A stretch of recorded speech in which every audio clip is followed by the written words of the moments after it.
హల్లెలూయా.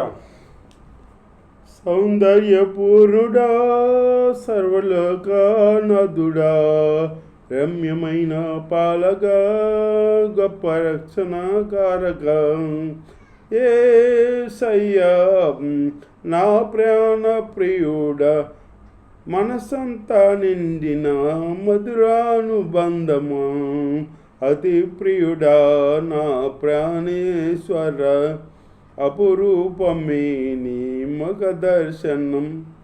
మరసారా నిన్నే సేరి, ప్రియమారా నిన్నే కొలసి, పనుదింతును ఆశ తీరా అతికాంక్షణీయుడం. మనసారా నిన్నే సేరి, ప్రియమారా నిన్నే కొలసి, ప్రణుతింతును నీ ఆశ తీరా అతికాంక్షణీయుడా. సౌందర్యపూర్ణుడా, సర్వలోకనాథుడా, రమ్యమైన పాలక, గొప్ప రక్షణకారక, యేసయ్యా నా ప్రాణ ప్రియుడా, మనసంతా నిండిన మధురానుబంధమా, అతి ప్రియుడా నా ప్రాణేశ్వర, అపురూపమే నీ మగ దర్శనం. సద్భక్తితో బతుక ఆశింపగా, వాగ్దాన ధనులే బలపరచను. సద్భక్తితో బ్రతుక ఆశింపగా, వాగ్దాన ధనులే బలపరచను. విశ్వాసయాత్ర కడగండ్లో పాలైనను, కన్నీటి కడలి చెలరేగి పొంగినను, నీవే నిమ్మలపరిచినావు. మనసారా నిన్నే సేరి, ప్రియమారా నిన్నే కొలసి, ప్రణుతింతును నీ ఆశ తీరా అతికాంక్షణీయుడా. మనసారా నిన్నే సేరి, ప్రియమారా నిన్నే కొలసి, ప్రణుతింతును ఆశ తీరా అతికాంక్షణీయుడా. సౌందర్యపూర్ణుడా, సర్వలోకనాథుడా, రమ్యమైన పాలక, గొప్ప రక్షణకారక, యేసయ్యా నా ప్రాణ ప్రియుడా, మనసంతా నిండిన మధురానుబంధము, అతి ప్రియుడా నా ప్రాణేశ్వర, అపురూపమే నీ మగ దర్శనం. హల్లెలూయా. దేవుడి స్తోత్రం. మీ అందరికీ వందనాలు. దేవుడి స్తోత్రం. దేవుడి మాటలు ఇందాం కూసేపు శ్రద్ధగా. ఇప్పుడు ఈ దినాల్లో మనుషులు ఎట్లా ఉన్నారంటే, తెలివి గల మాకే తెలివి ఎక్కువ ఉందన్నట్టుగా మాట్లాడుతున్నారు. దేవుడి తెలివి ఏముందో మా తెలివే, మాకు తెలివి ఎక్కువ ఉంది, మా తెలివి మీద మేము బతకగలం అని అన్నట్టుగా మనుషులు బాగా మాట్లాడుతున్నారు అన్నమాట. దేవుడు తెలియకపోతే మన తెలివి ఏముంది? మన తెలివి మురుగుగొడ్డ, అక్కడ ఎందుకు పనికిరాదు. మీ నీతి మురుగుగొట్ట అని చెప్పాడు యేసయ్య. మానవుడి తెలివి ఏముంది? దేవుడు తెలియకపోతే మానవుడు ఎందుకు పనికిరాడు. అట్టని మానవుడు నాకు తెలివి ఉంది, నేను బతకగలను అన్నట్టుగా, నా ఆలోచన ప్రకారం నేను బతకగలను అన్నట్టుగా అనుకుంటున్నారు అన్నమాట. అట్లాగే ఒకసారి ఒక ఆయన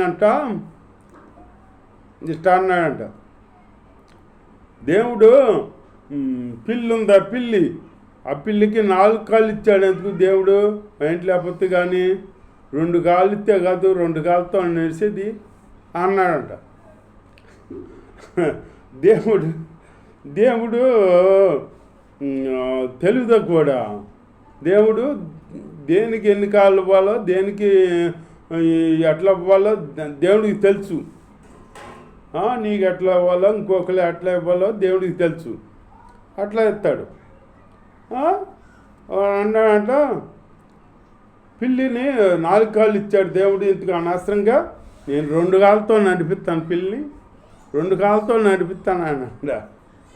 అనేటప్పుడు ఓరి భలే భలే మాడుతాడా, భలే 2 కాళ్ళతో నడిపిస్తాడంట, పర్లాట అయితే చూద్దాము అని వాళ్ళు అనుకుంటున్నారంట. వాళ్ళు అనుకుంటారంటే ఈ పిల్లికి ఎప్పటి నుంచి ట్రైనింగ్ ఇచ్చాడో మరి, ట్రైనింగ్ ఇచ్చాడో.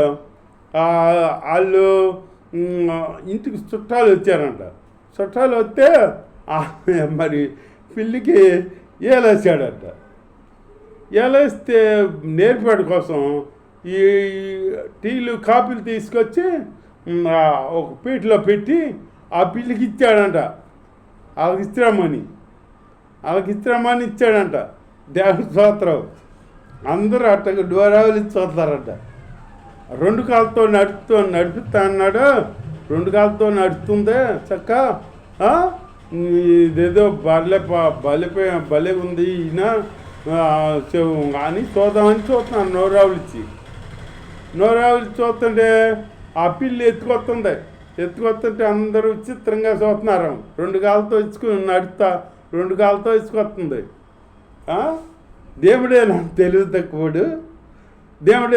తక్కువడు, మానవుడు తెలివి ఉంటే అంతకన్నా ఆయన తలతో నేను తెలివి ఉంటుంది దేవుడికి. దేవుడేమో అటునుంచి రానిచ్చి ఆ పిల్లి ఎదురుగా ఒక వెలికిని రప్పించాడు. ఎలుకొచ్చిందంట. ఎలుకొచ్చేటప్పటికి ఏం చేద్దా? ఎలుకొచ్చేటప్పుడు పిల్లి ఏం చేద్దా? వెలికంటే ఆ టీలు పళ్ళెం పేటు అటు ఇసురు కొట్టేసి ఎలుగంట పరిగెట్టేటప్పటికి అన్నాల నుంచో ట్రైనింగ్ ఇచ్చాడు కోసం పాపం కుర్రాడు. అన్నాల నుంచి ఇచ్చిన ట్రైనింగ్ పోయింది అంతే కదా. ఇప్పుడు పిల్లికి 4 కాళ్ళు ఎతికిచ్చాడు దేవుడు, తెలివి తక్కువ ఇచ్చాడా? 4 కాళ్ళు ఇవ్వాల్సిన వానికి 4 కాళ్ళు ఇస్తాడు, 2 కాళ్ళు ఇవ్వాల్సిన వాళ్ళకి 2 కాళ్ళు ఇస్తాడు. ఎక్కడేది పెట్టాలో అవయవం ఎక్కడ అవసరాలు అన్నీ దేవుడికి తెలుసు కదా. దేవుడు అమ్ముతాడు కదా. దేవుడి జ్ఞానాన్ని మనం జ్ఞానం సంపాదించాలండి. ఎట్ట కుదిరితే గోతులో పడతావు నువ్వు వెళ్ళి. ఇక్కడ ఈ పిల్లి చేసినట్టే అట్లాగా ఇసురు కొట్టి వెళ్ళిపోయిందిగా పిల్లి. ఆడి ప్యాన్ అంతా పోయింది మాట. దేవుడి స్తోత్రం, హల్లెలూయా స్తోత్రం. ప్యాన్ అంతా పోయింది. అట్లాగే మనుషుడి జ్ఞానం ఎంతవరకు ఉంటుంది? అంతవరకు ఉంటుందంట. ఒకలట గట్టగా ఆదికాండంలో 11వ అధ్యాయంలో మొదటి నుంచి వాళ్ళంట ఒక ఇది కట్టుకోవాలని చూశారంట. ఏంటి? ఒక బిల్డింగ్ కట్టుకుందాము, ఎత్తైన శిఖరం కట్టుకుందాము అని మనం పేరు తెచ్చుకుందాము అనుకున్నారంట. వీళ్ళేం పేరు బాధపడుతున్నారన్నమాట. పేరు తెచ్చుకుందాం మనం అని అనుకున్నారంట. అనుకుని ఒక గోపురం కట్టుకుందాం, ఆకాశం అంటే గోపురం కట్టుకుందాం అని మాట్లాడుకున్నారంట. మాట్లాడుకుని ఒక భూమి ఏదంతా ఒకటే భాష ఉండేదంట. అప్పుడు ఒకటే భాష ఉండేదంట, ఒకటే పలుకు ఉండేదంట. అవి ఉంటే అప్పుడు వారు ఏం చేశారో, వారు తూర్పున ప్రయాణమై పోగుతుండగా సీనారు దేశమందు ఒక మైదానము వారికి కనబడేను.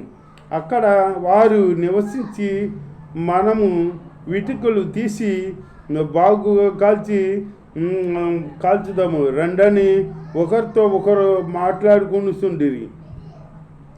రాళ్లకు పతిగా ఇటుకలు, అడుసుకు పతిగా మటికీలు వారి గుండెను.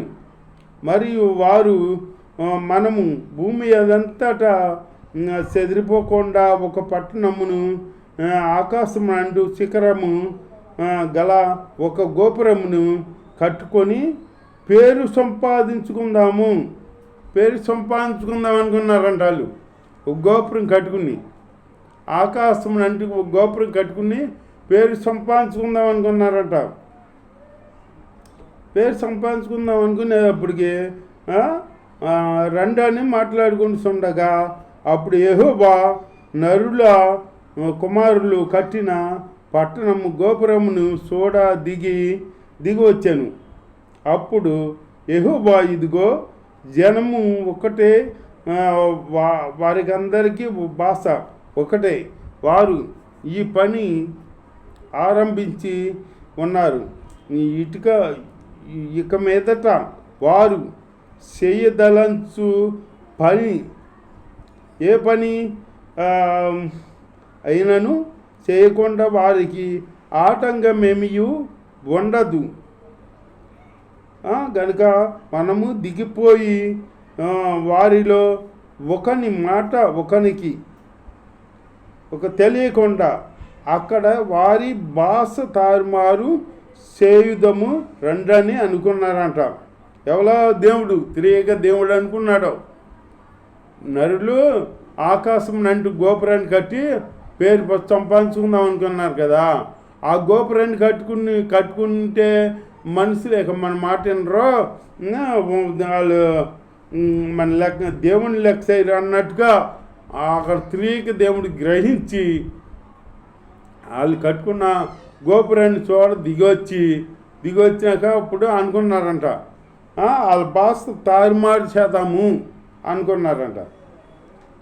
వాళ్ళ భాష తారుమారు చేసి అప్పుడు వారికి ఆటంకమేమీ ఉండదు గనుక మనము దిగిపోయి వారిలో ఒకరిని మాట ఒకరికి తెలియకుండా అక్కడ వారి భాషను తారుమారు చేయుదము రండని అనుకున్నాను. వారి భాష తారుమారు చేద్దామని రండని అనుకున్నారంట. దేవుడు త్రియేక దేవుడు అనుకున్నాడనమాట. అనుకుని వచ్చి అవి చూసి వాళ్ళ భాష ఒకరి భాష ఒకరికి తెలియకుండా వాళ్ళ భాష తారుమారు చేశారన్నమాట. ఏంటి, ఇటుకలు అందిమంటే అడుసు అందిస్తాం, అడుసు అందిమంటే రాళ్ళు ఇస్తాం, సిమెంట్ చేయమంటే ఇంకోటి శాతం అట్టగా వాళ్ళ భాష తారుమారు చేశారన్నమాట. తారుమారు చేశారు. ఆ తారుమారు చేసినాక అలాగూ యెహోవా అక్కడ నుండి భూమి అదంతటా వారిని చెదరగొట్టాను. భూమి అదంతటా చెదరగొట్టాడంట యెహోవా. చెదరగొట్టాను, భూమి అదంతా చెదరగొట్టాను. వారు ఆ పట్టణమును కట్టుట మానిరి, దానికి బాబేలు అను పేరు పెట్టిరి. బాబేలు అని పేరు పెట్టారంట. ఎందుకనగా అక్కడ యెహోవా భూజనులందరినీ భాషను తారుమారు చేశారు అంట. అక్కడ నుండి యెహోవా భూమి అదంతటా వారిని చెదరగొట్టాను. అక్కడి నుంచి భూమి అదంతటా వాళ్ళని చెదరగొట్టాడంట. అందరూ ఒక గోపురం కట్టుకుని ఒక మేడగాలి ఉంటే ఇక దేవుడు లెక్కసారు, మనం ఇట్టా కాదు అని చెప్పేసి దేవుడు దిగి వచ్చి వాళ్ళ భాష అక్కడ తారుమారు చేసి ఒకరి మాట ఒకళ్ళకి అర్థం కాకుండా చేసి వాళ్ళ భాష ఒకళ్ళు తెలియకుండా తారుమారు చేసి వాళ్ళే ఇక కట్టుకున్నట్టు వాళ్ళే విడిపోయారన్నమాట. విడిపోయి దేశం అంతా లోకమంతా వెళ్ళిపోయారన్నమాట. ఒకరికి అడ్రస్ ఒకళ్ళు లేకుండా వెళ్ళిపోయారన్నమాట. లోకమంతా ఉన్నారు, వెళ్ళిపోయారు, చెదిరిపోయారన్నమాట. అట్లాగే దేవుడి ఆలోచన ప్రకారం మనం చేయాలి. అంతేగాని మనం ఆలోచన ప్రకారం మనం చేద్దాము, పిల్లికి 4 కాళ్ళు ఇచ్చాడు ఎందుకు అర్థంగా అన్నాడు చూడు, 2 కాళ్ళతో నడిపిస్తాను నేను చూడు అన్నాడు చూడు. అట్లాగే అట్లా దేవుడి ఆలోచన చేస్తే మనం వ్యర్థమని పలకూడదు. దేవుడు మనల్ని ఎట్లా చేయాలో దేవుడికి తెలుసు, చేస్తాడు. ఇట్లాగా పేరు సంపాదించుకుందామని నరిలెక్కలు చూశారు కదా ఈ 11వ అధ్యాయంలో. దేవుడు దిగొచ్చి వాళ్ళ భాష తారుమారు చేశాడంట. అట్లాగే దేవుడు ఆజ్ఞ ప్రకారం మనం ఉండిపోయామనుకో, దేవుడు మనకే ఏది అసలు దక్కువ చేస్తాడు. దేవుడి చిత్తానుసారంగా మనం ఉండాలి, దేవుడి చిత్తానుసారంగా నడుచుకోవాలి. అలా జీవితం మనం చేస్తూ మనం దేవుళ్ళో ఆత్మీయంగా ముందుకు సాగుతాం. దేవుడు ఈ వాక్యం దీవించుగాక. ఆమేన్. దేవుని యొక్క దీవించు. ఆమేన్.